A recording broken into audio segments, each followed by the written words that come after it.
Hi and welcome to the Roast Recap, where we look back at the week's news and read some of it out to you. And if you've been living under a rock this week, well, stay there because things are not great at the moment. Unless you enjoy the spread of Ebola and threats of violence between world leaders. Another reason to stay under that sweet, peaceful rock is the racists on public transport. And for more on that, we'll go to Mark Humphries.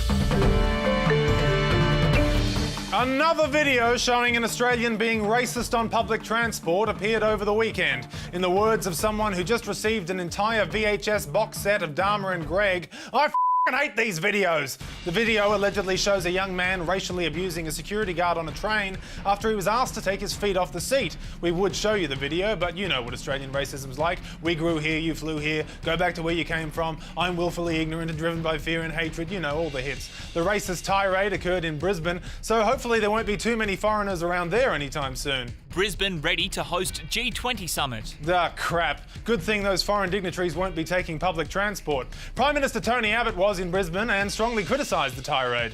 I absolutely deplore it. I think it's un-Australian. I want to agree with you, Tony, but I've got to tell you, I'm starting to think it is Australian. Woman's racist rant against Asian woman filmed on Racist train abuse from of Central Jewish Coast children to on Sydney. School bus, an isolated and random attack, said ABC police. TV's Jeremy Fernandez racially abused Woman charged on bus. over racist bus attack in Sebastian Sydney. racial attack on train. Now, I know it seems like a lot, but that's only because it is. So much so, it's only a matter of time before this hits the airwaves. We've got jokes from coast to coast to make you frown.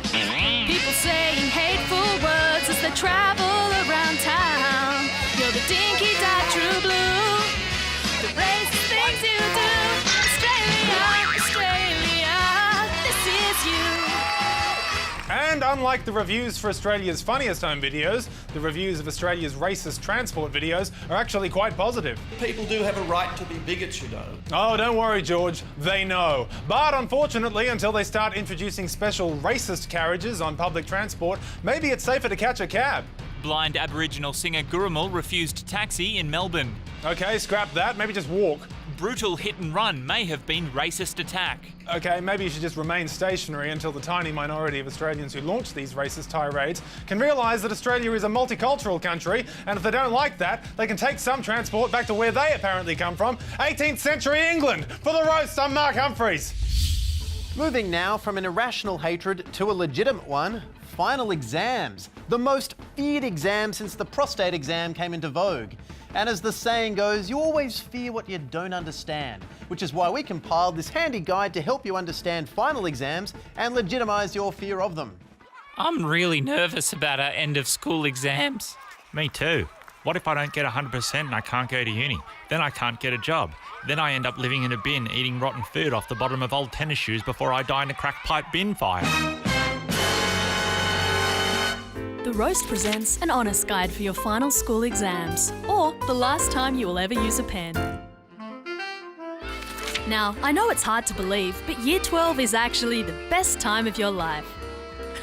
No, I'm just kidding. Exams are f***ing shit and school sucks. So why do we have to do it? Well, it's like how we trade rectangles of plastic with an old woman's face on it to get food. It's a stupid system, but it's still the system. And we can't be bothered to think of a better one. Plus, we all had to do it, so yeah. What if I haven't studied enough? It's too late now. But by all means, cram tonight if it's going to make you feel better. Well, everyone says I'll be okay if I just try my best. Yep, just try your best. Just put in the maximum amount of effort you're physically and mentally capable of.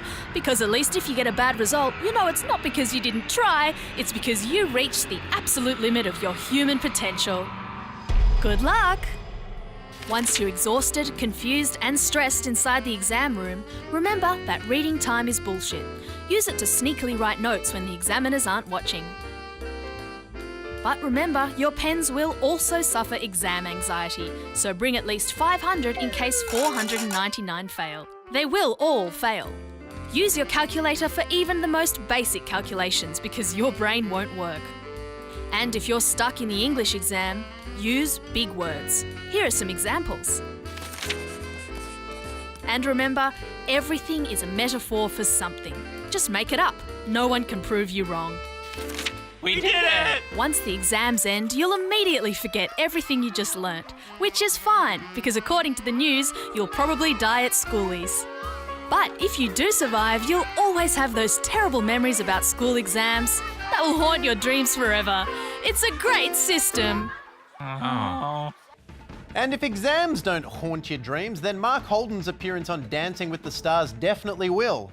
Personally, I can't wait for next week when he pirouettes down a hotel corridor being chased by a river of blood. Now, with the G20 approaching, Tony Abbott, our Prime Minister who could totally beat up your Prime Minister, threatened to shirt-front Vladimir Putin to let him know how unhappy he was. Nick Richardson's libelous flipbook showed us how he thought the encounter was likely to play out between these two macho supermen. Putin! Finally, we're face to face. Duh? Well, what are you going to do about it? Tony! Tony! Tony! Tony! Tony! Tony! Tony! Mr. Putin, you are Tony Abbott. What? I am Tony Abbott. Shit. Please don't hit me! And stay out. As it turns out, pant-wetting fear is also the appropriate reaction if someone tried to harvest your innards and freeze them to breed a future generation. Well, unless that someone was Apple, and they were offering to freeze the eggs of female employees to attract more women to the workplace. An initiative that Apple will roll out with its usual funky panache.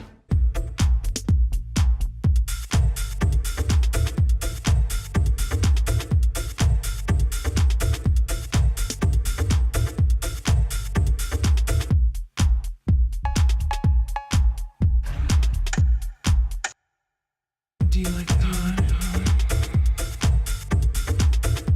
Do you like a toast? Or do you like it slow and soft? Oh, damn it, Apple, now I want ovaries.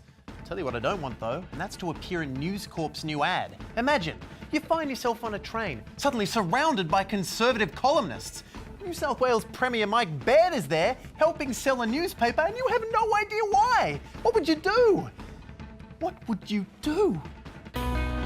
We have Australia's most conservative columnists. Some other white folk. And our very own Premier. The Daily Telegraph. One point of view over multiple devices. The Daily Telegraph. Reinforcing your prejudices daily. God, I was going to suggest you just change carriages, but I suppose the window's a good option too. And look, reinforcing prejudices isn't all the Daily Telegraph is good for. It also makes a cute hat, or even a fun group of friends. Yeah, I'm never going to be lonely again. Good night. Actually, you know what? It also makes some good kindling. Get you in there. Just... there we go. Whoa! Oh God, my fun group of friends! Bradley! Bradley! Stop, drop and roll, man! No, don't roll towards the flame! Oh God, hang on, I'm coming. Okay. Okay, you ready? Bradley? You good there, buddy?